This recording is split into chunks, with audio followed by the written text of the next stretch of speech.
Assalamualaikum warahmatullahi wabarakatuh. Perkenalkan, nama saya Boyan Akmal Al-Gobiki dari kelas 6B Nyimpang Perlintasan dan tentang penelitian perlintasan sebidang jalan perlintasan JPL 1C kilometer 760 Jalan Petek Kecamatan Semarang Utara, Kota Semarang. Bab 1, pendahuluan latar belakang persimpangan sebidang adalah pertemuan dua ruas atau lebih berbasis sama seperti jalan raya dengan jalan raya. Perlintasan sebidang mendefinisikan tentang pertemuan jalan raya dan jalan lampu kereta api. Pengaturan lebih sulit dilakukan untuk perlintasan sebidang, yakni jalan raya dengan jalan kereta api di mana melibatkan arus kendaraan bermotor pada satu sisi dan arus kereta api pada sisi lainnya. A2 2013. Lokasi ini kerap menjadi sorotan karena kali ini menimbulkan berbagai permasalahan seperti kemacetan lalu lintas dan risiko terjadi kecelakaan. Untuk meminimalkan resiko tersebut, beberapa perlintasan sebidang dilengkapi dengan pintu perlintasan yang berfungsi untuk pengamanan operasional perjalanan kereta api. Di lokasi tersebut biasanya juga terdapat pos penjaga yang ditempati oleh petugas penjaga jalan perlintasan atau JPL yang bertugas untuk mengaktifkan alarm peringatan dan menurunkan barang kereta api untuk saat kereta api melintas. Rumusan masalah. Adapun masalah yang dalam studi ini sebagai berikut. Bagaimana kondisi ekstensi pada perlintasan JPL 1C kilometer 00+764 Jalan Petek. Yang B, bagaimana rekomendasi penyelesaiannya dalam upaya meningkatkan keselamatan bagi perlintasan sebidang JPL 1C Jalan Petek. Batasan masalah untuk menjaga konsistensi studi terhadap tujuan yang telah ditetapkan serta menghindari pelebaran fokus kajian yang tidak diperlukan, mengingat keterlibatan sumber daya dan waktu yang tersisa, maka ruang lingkup penelitian ini dibatasi pada hal-hal berikut ini. A. Objek kajian difokuskan pada simpang perlintasan sebidang JPL 1C kilometer 00+764 Jalan Petek Kecamatan Semarang Utara, Kota Semarang. Perlintasan ini secara khusus membahas aspek keselamatan pada perlintasan sebidang Jalan Petek tanpa mencakup isu-isu lain dari luar topik keselamatan. Tujuan dari penelitian ini untuk mengidentifikasi dan menganalisis berbagai faktor yang mempengaruhi tingkat keamanan pada perlintasan sebidang, khususnya jalan perlintasan langsung JPL 1C yang terletak di Jalan Petek. Analisis mencakup aspek teknik, perilaku, penggunaan jalan, serta kondisi lingkungan sekitar perlintasan. Selain itu, studi ini juga mengkaji berbagai bentuk intervensi atas upaya peningkatan keselamatan yang dapat ditetapkan, baik melalui perbaikan infrastruktur, peningkatan sistem peringatan dan pengawasan, maupun edukasi kepada masyarakat dalam memahami kompetensi terhadap dinamika dan karakteristik perlintasan sebidang di lokasi tersebut. Ini gambar lokasi survei pada penelitian yang saya teliti untuk Jalan Petek Kecamatan Semarang Utara. Jalan memiliki lebar sekitar 5 meter dan panjang 791 meter, yang merupakan akses jalan menuju Imam Bonjol dan jalan menuju Stasiun Poncol. Berikut ada gambarannya. Lintasan Jalan Petek memiliki karakteristik sebagai berikut. A. Perlintasan sebidang JPL plus 00+764 Jalan Petek merupakan akses menuju jalan Imam Bonjol dan jalan menuju Stasiun Poncol Semarang. Pada perlintasan sebidang menggunakan perkerasan jalan aspal yang lebar 5 meter dan jalan panjang 791 meter. B. Jalan berpotongan dengan 2 jalur rel kereta api. Implement dari Stasiun Poncol. Beberapa pada lengkung jalan rel dan sudut berpotongan antara jalan rel dengan jalan kurang lebih 90 derajat. Ini perlengkapan infrastruktur yang ada di jalan perlintasan sebidang Jalan Petek. Ada 1, 2, 3, 4, 5, 6, 7, 8 yang ada. Dan karakteristik jalan rel lokasi Jalan Petek Semarang di kilometer 18+000 Umpamanya stasiun Poncol yang berpotongan antara dua jalan, jalur rel kereta api, jalur 2 dan 3 berturut-turut merupakan jalur hulu dan jalur hilir atau jalur ganda dengan sistem perselingan elektrik, artinya perangkat pengaman untuk menjamin keselamatan dan mengatur operasi kereta api yang digerakkan pada sistem kelistrikan secara otomatis. Lebar jalur ini adalah 1064 mm. Perlintasan sebidang ini juga berada pada lengkung jalur rel hulu dan hilir dengan radius 600 meter, lebar jalur 1067 mm dengan pertinggian maksimum 110 mm. Kecepatan operasi kereta api atau KPK pada lintas ini adalah 110 km per jam kelas jalan 1. Namun pada jalur hulu terdapat pembatasan kecepatan atau taspat tetap 70 km per jam. Dan jalur hilir terdapat pembatas kecepatan atau taspat tetap 80 km per jam. Taspat kedua jalur tersebut untuk mengamankan jalur kereta api atau PRK pada selengkung S tanpa transisi lurusan.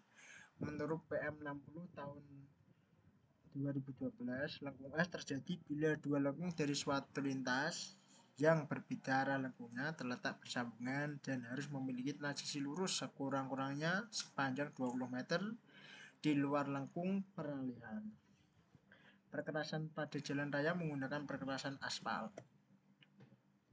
Untuk tipe rel di jalan PT terdapat 4 jenis batang rel, pada umumnya digunakan R42, R50, R54, dan R60, di mana R menunjukkan berat per meter, kilogram per meter dari batang rel tersebut. Misalnya R54 berarti batang rel tersebut memiliki berat 54 kg per meter. Perbedaan tipe batang rel mempengaruhi beberapa aspek seperti A.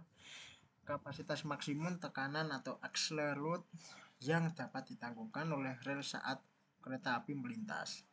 B. Kecepatan maksimum yang diizinkan untuk kereta api yang melintasi rel tersebut dengan meningkatnya nilai R. Kapasitas untuk menahan tekanan yang jauh lebih besar juga meningkat, memungkinkan kereta api untuk melaju dengan kecepatan lebih tinggi secara stabil dan aman. Pada seluruh jalur kereta api di Jawa dan Sumatera, hampir seluruhnya menggunakan jalur tipe R54 termasuk pada jalan rel di perlintasan JPL 1C Jalan PT. Ini untuk gambar relnya. Untuk tipe bantalan harus memiliki kekuatan yang memadai untuk menahan beban kereta api yang melintas di atasnya. Bantalan ini dipasang melintang. Terdapat rel dengan jarak antar bantalan sekitar 0,6 meter atau 60 cm. Adapun beberapa fungsi utama dari bantalan rel meliputi 1. Jarak lebar rel atau track width dengan stabil di Indonesia sebesar 1064 mm guna mencegah perubahan lebar dan dapat menyebabkan kereta anjlok. 2. Menampang batang rel agar tidak melengkung ke bawah saat dilalui kereta api sehingga membantu menjaga kekokohan struktur rel. 3. Mendistribusikan beban rel di lapisan bal-blas secara merata sehingga mencegah pergeseran pergerakan rel dapat memicu kerusakan dan kecelakaan. Di jalur rel perlintasan JPL 1C Jalan PT Semarang menggunakan bantalan beton bertulang berat karena kemampuannya lebih baik dalam mendukung rel dan menjaga kestabilan lebar sepur. Selain itu, jenis bantalan ini merupakan umur teknis yang lebih panjang sehingga memerlukan perawatan yang lebih jarang. Keunggulan ini sangat berkontribusi terhadap keselamatan perjalanan kereta api. Untuk penambatan rel, fungsinya adalah mengikat batang rel pada bantalan agar posisi tetap stabil, tidak bergeser, serta mampu menahan efek pemaian rel dan meredam getaran yang bisa merusak bantalan rel. Pemilihan jenis penambat disesuaikan dengan tipe bantalan yang digunakan serta karakteristik batang rel itu sendiri. Dalam konstruksi jalur kereta api dikenal dua jenis penambat rel. 1. Penambat kaku rigid. Contoh penggunaan meliputi paku besi, telepon, dan lock spike yang dipasang pada bantalan kayu serta mur dan baut untuk bantalan dari besi. B. penambat elastis. Penambat ini bekerja dengan memberikan gaya jepit atau clamp force yang tinggi serta tahan tahan terhadap terhadap pergerakan merayap atau script resistance. Beberapa contohnya adalah E-clip, D-clip atau K-clip dan tipe F pada jalur rel perlintasan JPL 1C. Dalam PT digunakan sistem penambat elastik ganda karena jalur tersebut termasuk dalam kategori rel kelas 1 sesuai dengan peraturan Menteri Perhubungan nomor 60 tahun 2012. Untuk sambungan rel di jalan PT, sambungan ini dengan pengelasan termit atau listrik sehingga membentuk jalur kontinental pada celah untuk mengurangi pergetaran dan kebisingan, cocok untuk kereta cepat. Contoh, kereta ekspres seperti Argo Parahyangan. Untuk sambung terisolasi menggunakan isolator non-konduktif seperti fiberglass untuk memisahkan sinyal listrik antara segmen rel, mencegah arus pendek pada rel dan dialiri listrik. Contoh, jalur elektrifikasi seperti MRT Jakarta. Identifikasi hazard. Hazard atau bahaya adalah sesuatu yang menyebabkan resiko. Ini adalah beberapa hazard pada perlintasan ke bidang PT. 1. Hambatan visual pandangan. 2. Sarana keselamatan tidak lengkap atau tidak berfungsi, palang pintu.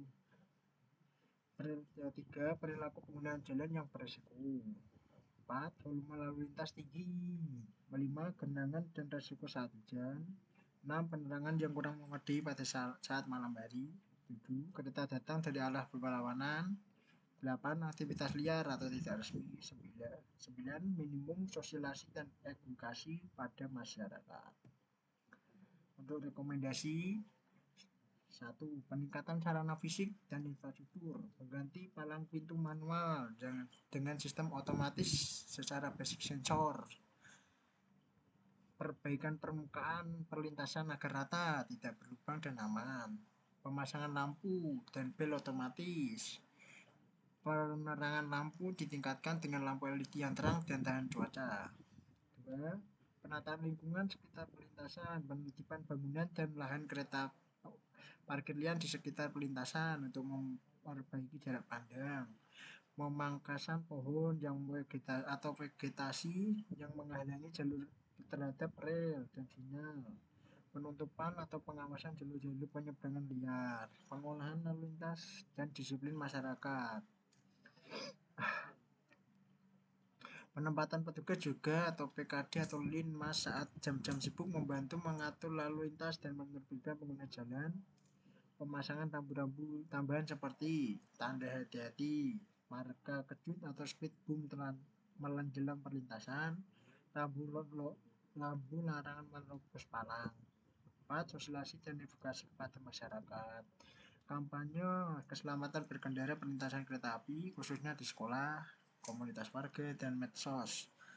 Pemasangan banner edukasi dan papan informasi di sekitar perlintasan, misalnya utamakan keselamatan bukan kecepatan. 5. Pemeliharaan dan infeksi berskala, pemeriksaan rutin terhadap sistem pesinyalan palang dan kelistrikan, perbaikan cepat terhadap kerusakan infrastruktur, evaluasi periodik terhadap efisiensi semua sistem dan perilaku pengguna jalan. Kesimpulan, berdasarkan studi dan analisis pada perlintasan sebidang Jalan PT Semarang, perlintasan ini terletak pada kawasan strategis dan pada aktivitas sehingga menjadi simpul lalu lintas vital, namun juga beresiko tinggi terhadap keselamatan pengguna jalan maupun operasi kereta api. Terhadap sejumlah hajat atau potensi bahaya yang teridentifikasi seperti gangguan pandang akibat bangunan, kondisi fisik lintasan yang kurang optimal, perilaku keselamatan jalan yang kurang disiplin, genangan air saat hujan, pencahayaan malam yang kurang memadai, fasilitas keselamatan seperti palang pintu, sinyal, dan suara isyarat yang belum tersedia. Rekomendasi: peningkatan keselamatan memiliki perbaikan infrastruktur fisik,